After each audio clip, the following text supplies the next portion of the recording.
This is a screencast to support a lesson on present simple for he, she and it, the third form, in the context of people's daily routines and their jobs.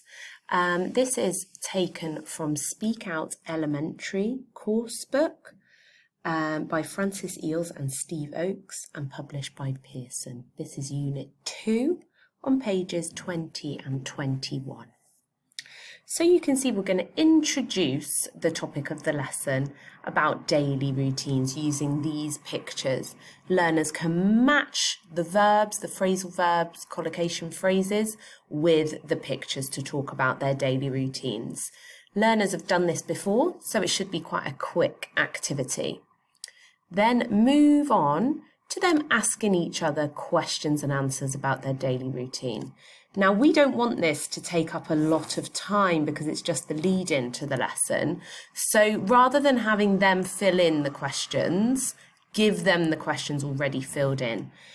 I would choose 3 or 4 of those questions for them to talk about in the main room. Use the chain nomination to ensure that everyone's talking rather than you directing it. Display those questions on the screen so they've got them as a reference. We're then going to move on to our topic of jobs using the pictures over here on page 21. You could use more pictures if you want. Elicit the names of the jobs and then pose this question, number 2. What's one good thing and one bad thing about each job? You're then going to move on to the listening, which is a radio program about 2 of these people where they are interviewed about their jobs. First of all, set the task, which is these 2 questions. Play the listening up until they will hear the first answer. So until we hear the first person say whether they like their job or not. Pause it and elicit the answer from one of the learners. Then you can remind them of the task and and play the rest of the audio with learners noting down the answers to these 2 questions. When they finished listening, they can peer check their answers and give feedback in the main room for those 2 questions. Now in activity B, they will listen to the same thing again and decide if this information is true or false. Again, do an example with everybody. So play the first part of the audio by Gonzalez up to the point where he talks about leaving at home. Pause the audio just after he says the answer, elicit the correct information, and then move on, play the audio in full, and learners will independently complete the task, writing true or false. Again, give them chance to peer check and then feedback with the whole class, ensuring that you display the answers on the screen. Now, this audio serves as the context for the grammar part of the lesson. So it's really important that students have enough time to properly engage with it before moving on to the grammar. So ensure that we don't spend more than 5 minutes on this lead-in part of the lesson to make sure that we have enough time to cover this in enough depth that learners will have heard enough to allow them to notice the context for the grammar that they'll go on to look at. Okay, so moving on to the language focus for this lesson. So it's in 2 parts with this lesson. So first of all, we're looking at the present simple with he, she and it. So in the third form with positive and negative statements. And later in the lesson, it moves on to the third form present simple with questions. So here in the book, it says, look at the audio script to find examples of the present simple. We won't have enough time for that. And also it's a lot of reading for some grammar. So you look at the audio script, which is here in a separate document, and choose some examples from the text that illustrate the present simple with he, she or it in a positive sentence and he, she, or it in a negative sentence. For instance, here, it is great being outside. She thinks it's dangerous.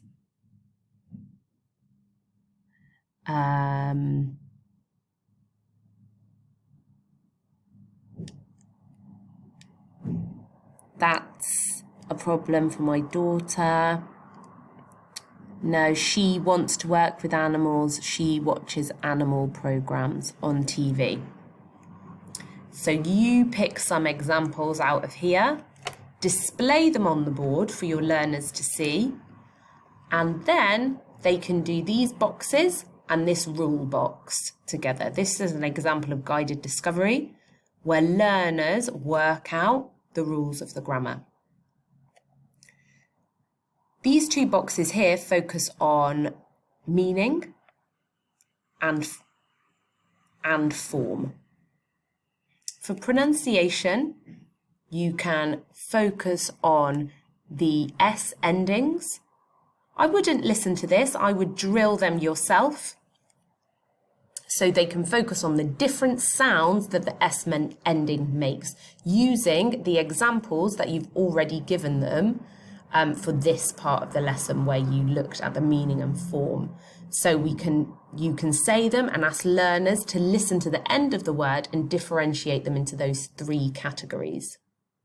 They'll get practice producing it themselves a little bit later. After pronunciation, move on to this gap fill activity. So they need to fill in the space with either positive or negative of the verb in brackets. Do an example number 1 with the group and let learners work through it independently. Make sure you set a clear time limit and you decide if you want them to write the answer in the chat box or if you want them to note it down on paper. Come back together for a peer check and feedback in the main room. Make sure that you display the answers clearly for this one with the spelling. You can also do a bit more pronunciation here by checking the S endings as you go through the answers. Finally, if you've got time, they can do a bit of speaking about their classmates based on what they spoke about in the lead-in over here. So they can talk about their classmates' daily routine, which will give them some practice producing the verbs with those S endings. Okay, so after they've had practice with positive and negative, we're going to move on to questions in the third form with he, she, and it. So again, pick out some questions from the audio with he, she, and it. For example, does she want to be a pilot? Display those questions and then have students fill in this rule box. This is the meaning and form, and then you can do some pronunciation work focusing on intonation in questions and also stress, which words are stressed in the question. Focus on the weak form of does. So in a question, rather than does she, it becomes does she, does she. And the does is an unstressed word in that question. Students will then go on to do a little bit of reading and ask each other about it. So in the main room, divide learners into 2 groups. Half of the group will read this text about Dow and answer this question. The other group will read this text about Lisa and answer this question. They don't need long to read it because they're going to have the information in front of them when they are asked questions about it. So they don't need to remember all the information about it. Come back together and have learners construct these questions together in the main room. You could make sure that they are visually displayed on a slide at the end of the activity and remind learners to take a photo of it because they will need it for the next task. Then, once they have devise the questions together. They can go in breakout rooms again. Make sure that you have some people in each room who read Lisa, some people who read about Tao in each room. They'll then ask and answer each other the questions about what they read. So for example, they might ask, when does he get up about Tao? And they'll respond, he gets up at 5 o'clock. What time does she get up? She gets up at 6 o'clock with her boys. Okay, give learners enough time to ask and answer each other's questions. Monitor in the breakout rooms. And when you come back together, ensure you feedback for content, so the answers to the questions, as well as some error correction, perhaps pronunciation of the questions, or if they're missing the does out of the questions. If you've got time, you could go on to do a similar activity to this one in number 10, which is like a guessing game. So students think of a job and hold it in their head, and then the people in their group ask them questions to guess what it is. Do a clear demo in the class, think of a job yourself, and have learners ask you questions until they can guess what the job is. Put some words up on the screen, some question starters to give them some pointers what kind of questions they can ask. If you've got time, you could either play in the main room a couple of games, or you can, if you have enough time, split them into breakout rooms to play the game in groups. When they come back together, feedback for content, and then some delayed error correction. And that will be the end of the lesson. Thank the class for coming, and close.